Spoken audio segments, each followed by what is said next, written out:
What's up YouTube, Gemini Johnny back again with another compilation of some of the wildest TikTok conspiracy theories I can find. My posting schedule has been crazy lately, so don't forget to turn on that notification bell so you never miss a video or a live stream. We've been playing the game at Metro Exodus. We'll do more of that, so come hang out, say hi in the chat, and a big shout out to today's affiliate partner, NordVPN. If you want to protect yourself and your online privacy from government agencies, ISPs, or any kind of online lurkers you don't want watching your web browsing history, then you should probably use a VPN. So check out NordVPN at the top of the link in the description. Alright, now without further ado, let's jump right in. This one says, removed from YouTube February 1st, 7:44 Nightly News.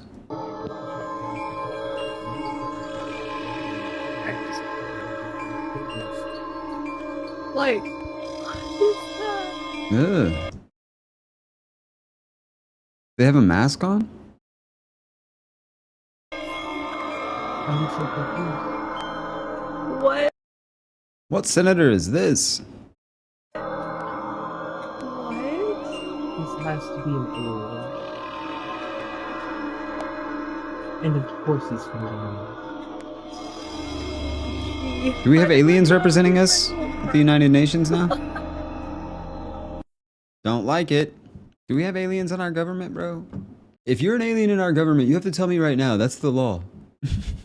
The sharing of biased and False news has become all too common on social media. More alarming, some media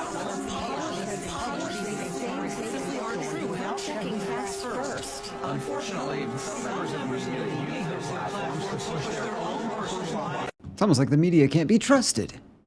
Most Americans don't know that there's a place in the US where any crime is legal, and for this reason, this area has literally been given the name the Zone of Doom. All of this takes place in Yellowstone National Park, where, as you can see, most of the national park land resides solely in the state of Wyoming. However, if you look a bit closer, you can see that it's hiding a pretty big secret. You see, there are small portions of the national park that go beyond Wyoming and barely stretch into the states of both Montana and Idaho. These weird overlapping borders would be considered pretty strange on their own, but what makes them special is this 50 square mile piece of land in Idaho. This is a place where no crime that gets committed could be legally punished. And all this stems from a loophole in how the laws are written. You see, when a crime is committed anywhere in the US, the trial jury legally has to be made up of people belonging both to the state and the district where the crime was committed. However, since not a single person lives in both the state of Idaho and the district of Yellowstone National Park, no jury can be assembled, which means that no trial can legally be held to prosecute a criminal. Luckily though, since this loophole's discovery, nothing bad has happened here. But this begs the question, who will be the first person to try it out? Crazy. Hey, looks like I know where I'm opening my compound. Just kidding. Somebody said PvP zone. 1v1 me, bro. Yeah, I thought everything was legal in New Jersey. Oh, that's what... Stupid. Just kidding to my New Jerseyans out there. Said to me, he says, we all know that Marilyn Monroe didn't die of an overdose. Now, why is Said, Stephen Greer talking know about why Marilyn Monroe? They killed Marilyn. Mr. I President, do like him, though. the late Marilyn Monroe. And I said, well, I didn't until I got this document. It's a virtual death warrant because she was found a couple days later. 3 August 1962, wiretap of telephone conversations between reporter Dorothy Kilgallen, who was looking into Roswell and other UFO issues, and her close friend Howard Rothberg, from wiretap of telephone conversation of Marilyn Monroe and Attorney General Bobby Kennedy.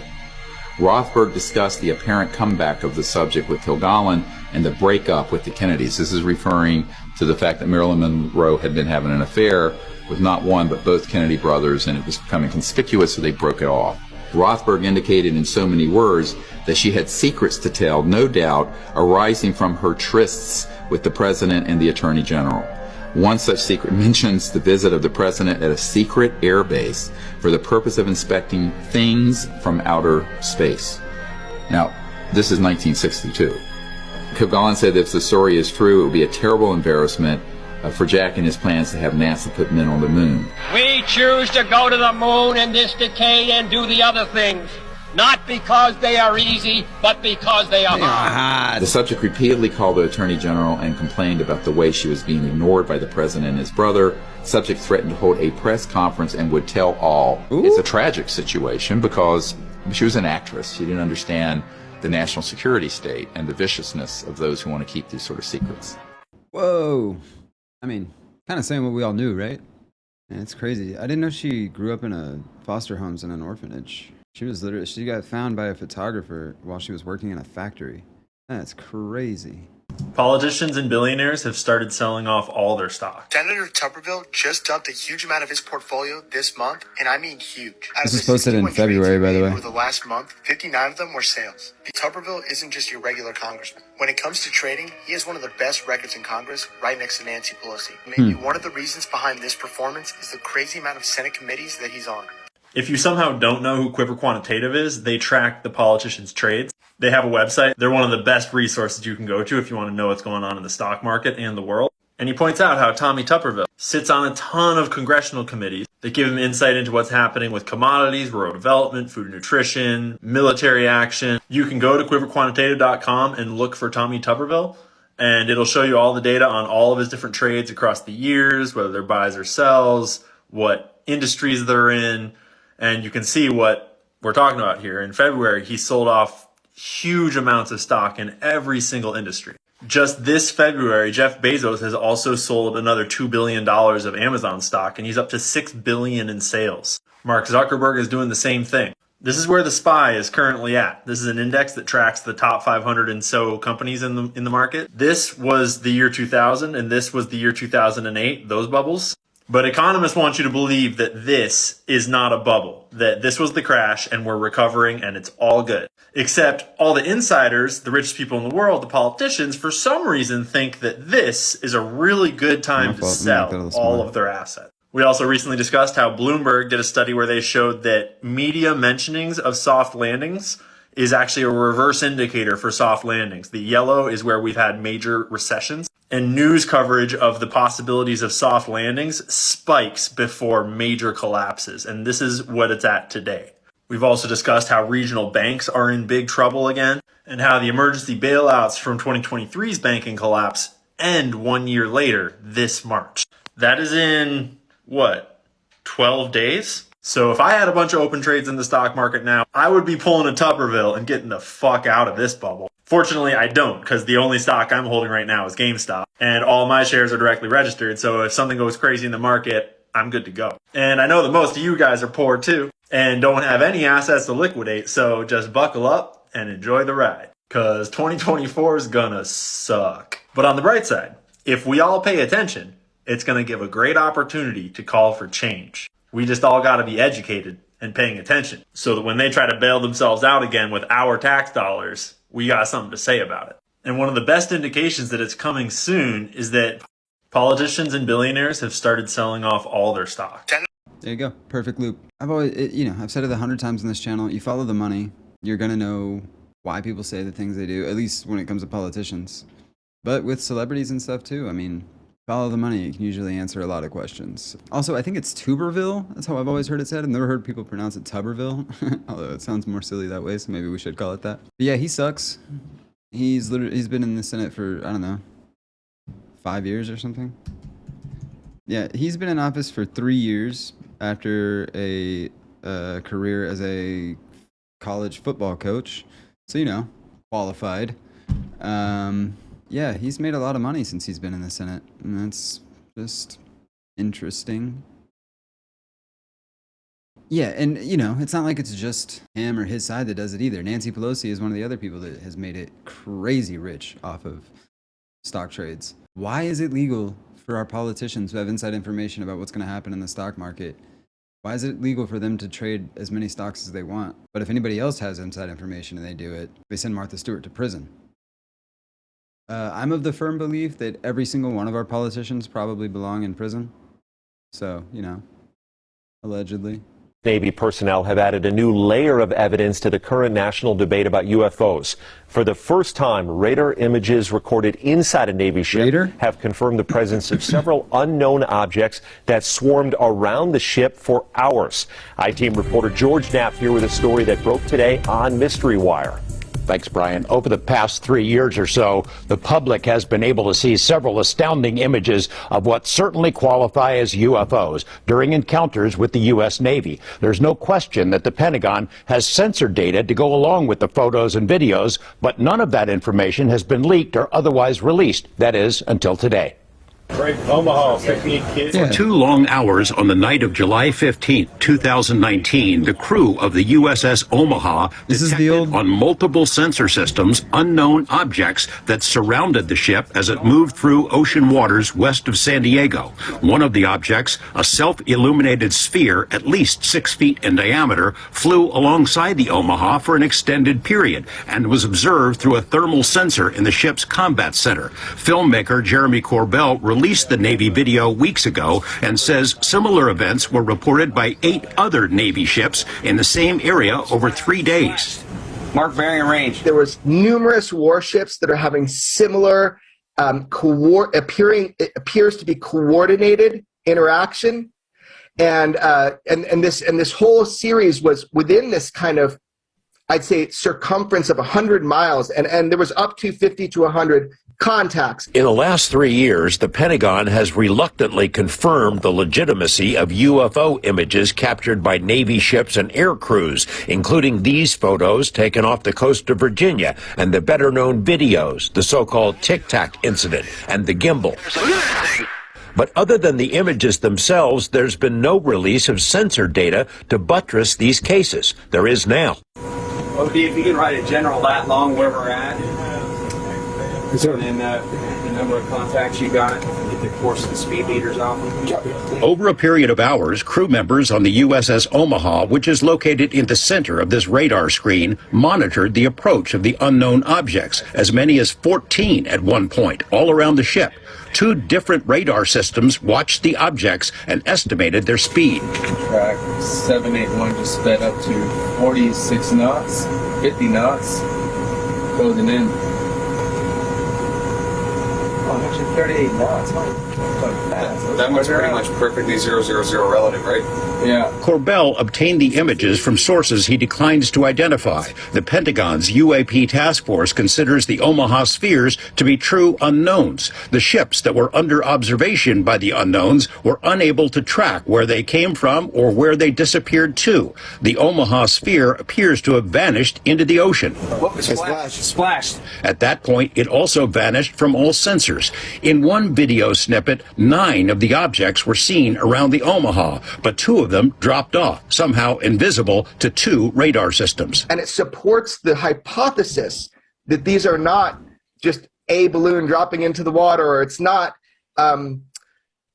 something that is easily explained. These are true unidentifieds in mass number, and we'll talk more about that, but that's what we're showing people, where you have radar data that goes with FLIR data, what everybody has been belly aching for. So here you go. If these are foreign-made high-tech drones, how do they fly with no wings, rotors, or detectable exhaust? Do they possess some sort of cloaking ability? The sensor data, combined with the video images, raises difficult questions. These are unidentified. We don't know what they are. Everybody tries to corner me in saying they're aliens or something like this. I have no idea. Maintain track as best you can. He's such a dork. 8 News Now. Yeah, I've never seen this part before, so I thought that was interesting. Yeah, if you're unaware, this is the classic footage that was released years and years ago, and then it was confirmed to be real by the Pentagon, like in 2020 or something.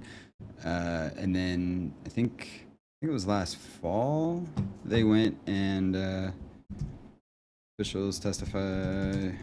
Yeah, last summer, they testified. Some of the pilots that were there for this testified in front of a subcommittee hearing about UFOs and aliens and spacecraft, and that's where the non-human biologics term came from. It was from that hearing, that subcommittee hearing. One thing I did find interesting that I don't recall ever hearing before or looking into is I think they said this thing went, it was like 50 knots was how fast they were claiming it was going. 46, 50 knots closing in. One just sped up to 46 knots, 50 knots, closing in. 138 knots.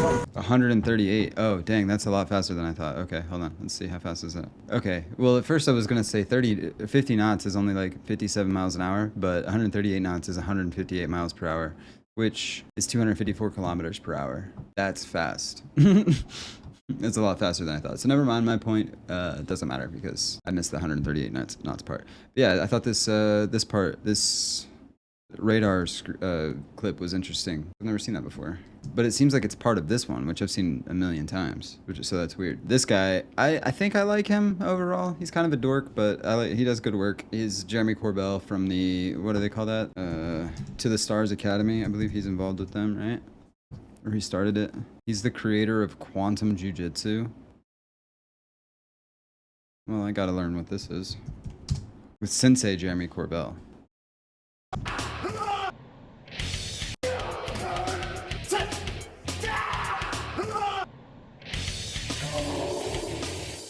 I mean, that was pretty sweet, but that'd probably never work in a real fight. A flying armbar.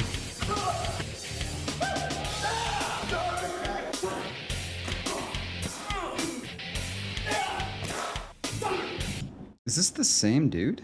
Well, I'm figuring the UFO community. Yeah. Wild. I think I'm wrong. I don't think he's associated with the To the Stars Academy. I thought they were all kind of all in that together, but let's see. San Diego base. And it's, yeah, Tom DeLonge, Harold Putoff, and Jim Simivan, who's a retired CIA senior intelligence officer. So anyway, I thought Jeremy Corbell was involved with him, but I guess not. Anyway, yeah, he's a ufologist and apparently a former not former, but apparently a Brazilian Jiu-Jitsu black belt. Who knew? So I'm sorry for calling you a dork. But he does get kind of dorky on these interviews when he's talking about UFOs and stuff, and I find it funny. But he does good work. So my only issue with him is I think he's quick to believe stuff. I think he wants to believe everything he sees, as opposed to me. I have a tendency to want to prove everything wrong, and I'm pleasantly surprised when I can't. But once again, you know, rent's still due on the 1st. So until they come down and call the landlords, and what we're gonna do, you know? These classified documents talk about what humans really are. Yeah, the only hardcore thing is that there is a extremely classified document dealing with religion, and it's about that thick. Period. But why would there be any classified material dealing with religion? Good question. I want to go back to the religion thing. I want you to say it. It's so far out. All right, your objection has been noted. Okay. What does it say? That we're containers. That's how supposedly the aliens look at us. That we are nothing but containers. Containers of? Containers. Maybe containers of souls. You can come up with whatever theory you want, but we're containers. And that's how we're mentioned in the documents. That religion was specifically created so we have some rules and regulations for the sole purpose of not damaging the containers. By the way, this video is scripted and for entertainment purposes only. Stay weird. Facts. Stay weird. Yeah, I like Bob Lazar. He's great. He's stuck to the same story for like 40 years. You gotta respect a guy like that. He doesn't, I mean, you know, I know he's got a couple documentaries and stuff, but it doesn't seem like he's really like cashing in on it. He could be, and I'm unaware of it. I don't know, but it doesn't seem like he's out for money. It seems like he's out to get his story out. So I've always liked Bob Lazar. I've always found his story really interesting, especially the way he came out originally, and he tried to remain anonymous, and then that didn't work forever. But especially with him, you know, finding that element that was later discovered by mainstream science, element 51, I believe. And yeah, I mean, it also checks out with my whole aliens were the start of religions thing. They left us a book of ways to, you know, take care of our vessels. Your body is a vessel. Treat it like a temple or whatever. But yes, I don't know. It's interesting. It's kind of scary to think about the aliens thinking of us as vessels, like they're storing something here within us or something. I have always thought that, you know, the reason we have different ideas of the afterlife and where we come from and everything is because humans all misinterpreted these messages differently, or were told different things by different aliens. Who knows? Different gods. But since they all basically teach the same principle, like, don't be a dick. So, you know. But I've always wondered if they're sending a piece of their consciousness here to experience life on Earth, because we have a fuller experience of life than they do for some reason. Like their life is so advanced and technologically advanced that there's no substance to it anymore. So they send a piece of their soul to live on Earth so that they can become a person or whatever, to experience things. I don't know. I mean, it's not like my foolproof belief or anything, but it's interesting to think about. I don't know. Maybe it was just all the LSD I did in my early 20s. Ooh, I got some tea for y'all. Y'all. Hang with me, y'all gonna be mad about this one. So y'all remember those 2 videos I just posted about the USPS system, the postal service? Well, about the USPS, drop off some packages at my post office here in Opelousas, Louisiana, and I'm really good friends with one of the workers, and we were talking about those issues. And she said some things are about to happen and take place that's going to change a lot of things. And I was like, well, you mind spilling the tea and let me know what's going on? Well, the people in charge of the Postal Service has decided and ruled, apparently it went through today, and they're going to be taking place within the future on all the changes. And here is the change. They are going to be shutting down all the small little town post offices all around the country. So if you're in a small town that has like a population of, let's just say 5,000, 10,000 people, right? You got a small, tiny little post office.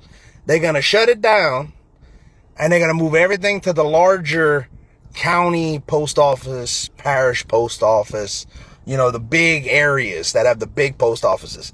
So now, if you live in a small community, you're going to have to go to the largest city near you, to that post office, to do business. So it could take you, you know, 30 minutes to drive or 20 minutes to drive to your nearest post office now, compared to 5 minutes down the road. So that's one change. The next change is that they're going to be cutting down the workforce. So one, they're going to shut down the small. They're going to do that no matter what. Substation post offices, go to the bigger ones, and then they're going to cut back on workers. Well, how are you going to put more work strain on that postal service, that post office branch, and then cut back on the workers? Automation. I don't understand their logical thinking on this one. Y'all thought it was bad before. Y'all, it's about to get worse. Like, I don't know what the small businesses are going to have to do, but we're going to have to either A, start charging more and going outsourcing to like DHL. That's exactly what they want. Yes, FedEx, whatever. So that means that 9 times out of 10, y'all going to have to spend more money on shipping from the small businesses in the future, because I don't see this working out for the Postal Service at all. And what do you think they're going to do? Your mail is going to be taking longer and longer to get to your house. It's going to take longer for you to get to your post office, to have, if you have any issues with anything, to go pick up mail. Then you're going to be sitting in line for longer because you have less workers, more people in line. It's going to be a nightmare, y'all. I'm just letting y'all know. I mean, this information is coming direct from a worker here at the post office, a very trustable source that I have been hanging around with over here at the Postal Service, doing business with. So I pretty much trust what she's telling me behind the counter. So y'all be aware, be prepared. Wager Base letting y'all know what's going on, and pray that we don't have worse situations than we already have in the near future. Let's think about this for a second. Automation is coming. We know that. We know workforces are about to get decimated, especially the manual labor workforces, especially factory workforces. Those are about to just get wiped. As soon as automation is a viable option, these companies aren't going to pay employees and benefits and workers' comp and all of that when they can just buy a robot to replace 100 of them and then, you know, pay for repairs, every couple months or whatever. Cutting of the workforce is going to happen. But let's think about who benefits from not having the USPS around anymore. Correct. The privately owned delivery companies. Like this guy touched on it a little bit. DHL, UPS, FedEx. And what do you think is going to happen to their prices if the federally provided delivery service is no longer available? So it's supply and demand, right? Like he was saying, if you got less post offices to go to, less workers that are going to be there to help you, higher costs, and a lot of those customers are going to start going to the DHL across the street, or the FedEx down the road, or the UPS a couple blocks away, and pay, roughly the same price for their package to get there. So who do you think might be behind? I feel like my entire life they've been trying to do away with the post office. I'm surprised people haven't started calling it socialist. And then, I don't know, let's just look up politicians who own stocks, and let's just go with UPS. Capital Trades is the one that I usually use, but that guy, I pointed at this guy, the guy that we saw earlier, he was talking about a different website, which I've seen around, but I don't remember. There's only 3 Republicans and the rest are Democrats, so let's do the Republicans first. Michael McCall, Tommy Tuberville, who we know and love. No, we don't. Pat Fallon. I don't know where he's from. But Pat Fallon's done a lot of trades in FedEx. He's 207,000 shares. Michael McCall from Texas, 2.77 million shares. That's wild. All right, now we got some Democrats. I've only heard of one of these guys. I've heard of a few of these, I guess. Ro Khanna, Rick Larson, Steve Cohen, Earl Blumenauer, Ron Wyden, Kathy Manning, Josh Gottheimer, and John Yarmuth. Which most of them are at 8K, 8,000. Ro Khanna's at 681. He's the most. Ron Wyden at 75K. Steve Cohen 33, and Josh Gottheimer 24, and the rest of them are at 8K. But that's just for FedEx. Yeah, I know this is probably boring. Anyway, so if you're wondering what I'm talking about, this is what I'm on. Capital Trades.